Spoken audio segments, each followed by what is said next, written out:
Hola, bienvenidos. Hoy vamos a continuar viendo las transformaciones del módulo Hu.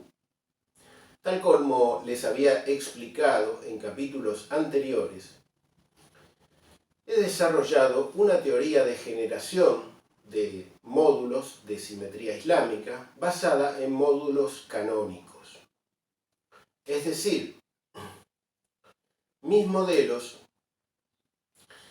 surgen desde un punto central y por irradiación se desarrollan desde un centro hacia afuera y se van transformando, convirtiéndose en distintas nuras, en distintas flores o estrellas geométricas, las cuales son exactamente idénticas a las expuestas en antiguas teselas, en antiguos mosaicos islámicos.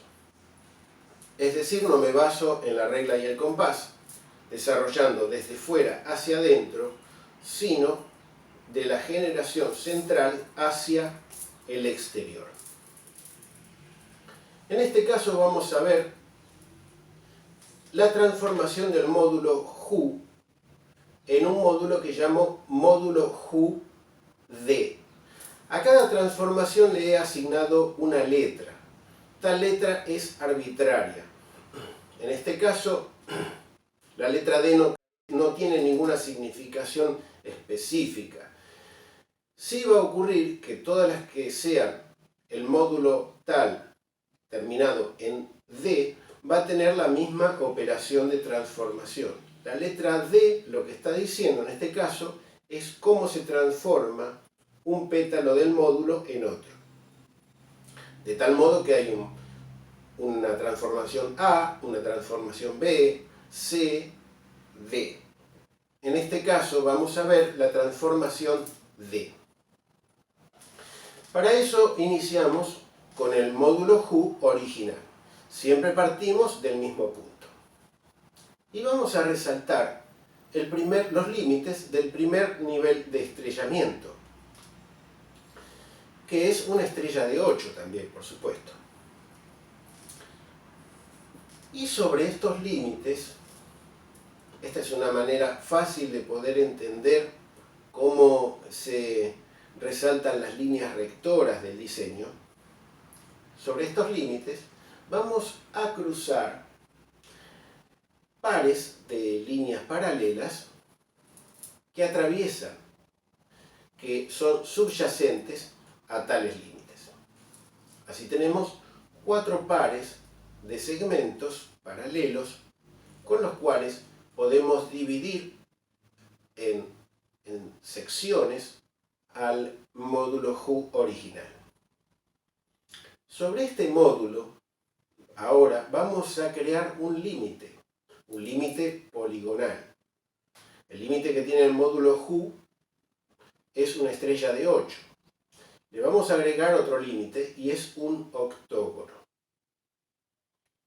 Entonces, observando este diagrama, se nos sugiere la posibilidad de que ese cuadrado, ese pétalo en forma de cuadrado, pueda transformarse en otro pétalo, pues siempre va a conservar la misma proporción. El estrellamiento 0 es con lado 1, un octógono, una estrella de 8 con lado 1, que nos da un área de 13,66. Su diámetro es 4,8284 y esto va a valer para todos los módulos canónicos. Esta parte central, este núcleo, es constante, es invariable, siempre va a ser el mismo. El diámetro es 4,8284. Y estamos respetando el diámetro externo, el diámetro mayor, que es 11,66, que es inherente al módulo Hu. Pues bien, entonces podemos ver entre las líneas que se insinúa un hexágono semirregular, que es este. Entonces lo que vamos a hacer es ver cómo luce un solo pétalo. Y es muy interesante lo que se sugiere. Entonces vamos a replicar en las demás esquinas de la estrella de 8, nos quedan 7 esquinas para replicar, vamos a replicar este pétalo. Y aquí tenemos entonces el módulo transformado, el módulo HU-D. Y podemos ver que encaja perfectamente para crear un pattern.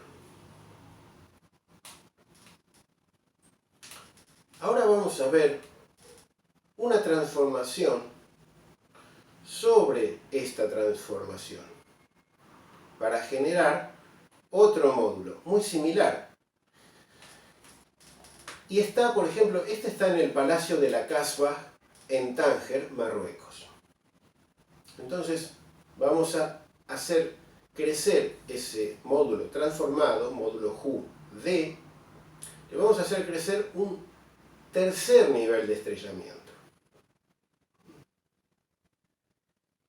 Tal nivel de estrellamiento es una proyección de los límites de la punta del pétalo de cada esquina. Y nos queda nuevamente formada una estrella de 8. Bien, por una cuestión de armonización, porque este diseño está junto con otros módulos que tienen 3 niveles, nivel 0, 1 y 2, a este, por haberle agregado un nivel más, se le quita un nivel. Entonces le quitamos el nivel central. Obtenido esto, podemos ver que encaja a la perfección con el original. Esta técnica es muy importante, considero muy útil, dado que le da, por un lado, le da significación a una ornamentación. Le da sentido de existir, un sentido, un propósito trascendente, que es el de transmitir un mensaje trascendente. Lo que estos mosaicos están diciendo, están expresando, es la doctrina del Tauhid, de la unidad y la unicidad de Allah. Otro tema importante también es que de los miles, decenas de miles de mosaicos que existieron en la antigüedad, solamente sobreviven algunos centenares. Y esta teoría, este concepto de módulos canónicos, permitirá reconstruir incluso aquellos modelos que en tiempos pasados se perdieron y no sobrevivió ninguno o no se conocen. Esto es muy importante porque es un renacer de este arte en ese sentido. Estas obras son arte objetivo, es decir, que persiguen un fin, tienen una finalidad.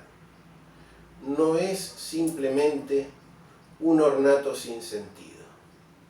Están cargadas de sentido, cargadas de significación, están cargadas de simbolismo. Estas obras vibran por resonancia y afinidad con todo el cuerpo filosófico y religioso del Islam. Y así como se puede escribir con letras, también es posible hacerlo mediante el uso de la simetría, del número y de las proporciones. Esta estructura que lo ordena no está regida por regla y compás, sino que se basan en los preceptos de la unicidad divina. Y más intrigante aún es el hecho de que geometría, proporciones, un lenguaje, que en este caso es el árabe, y un libro sagrado, puedan ensamblar, armonizar en semejante perfección que me ha hecho preguntarme, ¿no estamos acaso observando las huellas de una inteligencia que nos supera de manera abrumadora, infinita, y a pesar de ello, se vale de mensajes para comunicarse con nosotros. Gracias por venir y los espero en el próximo capítulo.